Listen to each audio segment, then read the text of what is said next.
The man took out a bullet, disassembled the magazine, and removed the spring inside. Then he grabbed a pair of pliers, cut off a section of the spring, threaded it through a cotton string, and clamped it tightly with the pliers to make sure it wouldn't fall off. He tied the pliers to the string, then tore off a small piece of scarf, carefully threaded it through the spring, and rolled it into a bright little bundle that served as bait. Just like that, a simple makeshift fishing rod was done. His teammate Mike took the hook with curiosity, not convinced it could actually catch fish. But the three pilots had already been stranded at sea for 2 days without food or water. If they didn't figure something out soon, they'd starve to death. So Mike, thinking it was worth a shot, cast the hook into the sea. To everyone's surprise, a fish bit not long after. But there was no time for excitement. The fish on the line seemed hungrier than they were. Even with all their strength, Mike and the man couldn't reel the fish in. Instead, the fish devoured the bait and hook completely, leaving nothing behind. They wanted to use the leftover materials to make another hook, but the intense sunlight was so overwhelming it left everyone dizzy and drained. No one had the energy to try again. The captain and the man wrapped their heads with clothes to get some relief, but the younger Mike was still going strong. Under the blistering sun, he rebuilt the hook, cast it into the sea again, and kept waiting for another bite. But no matter how long he waited, no fish took it. The hunger and heat slowly wore Mike down. Eventually, he couldn't sit still anymore. He threw on his life vest and jumped into the water, trying to cool himself off and look around for fish.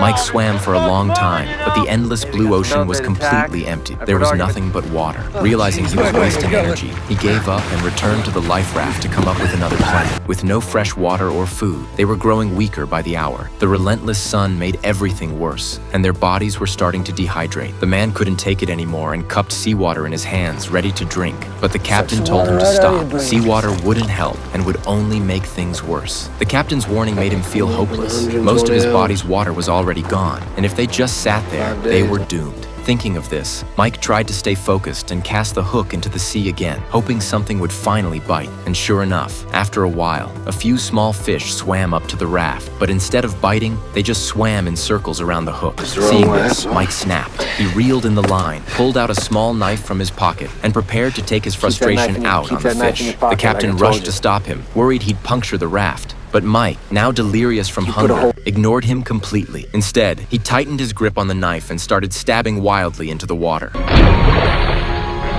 hit the raft! I hit the raft! God, you idiot! Don't move! I'll get the cement! I hit the raft!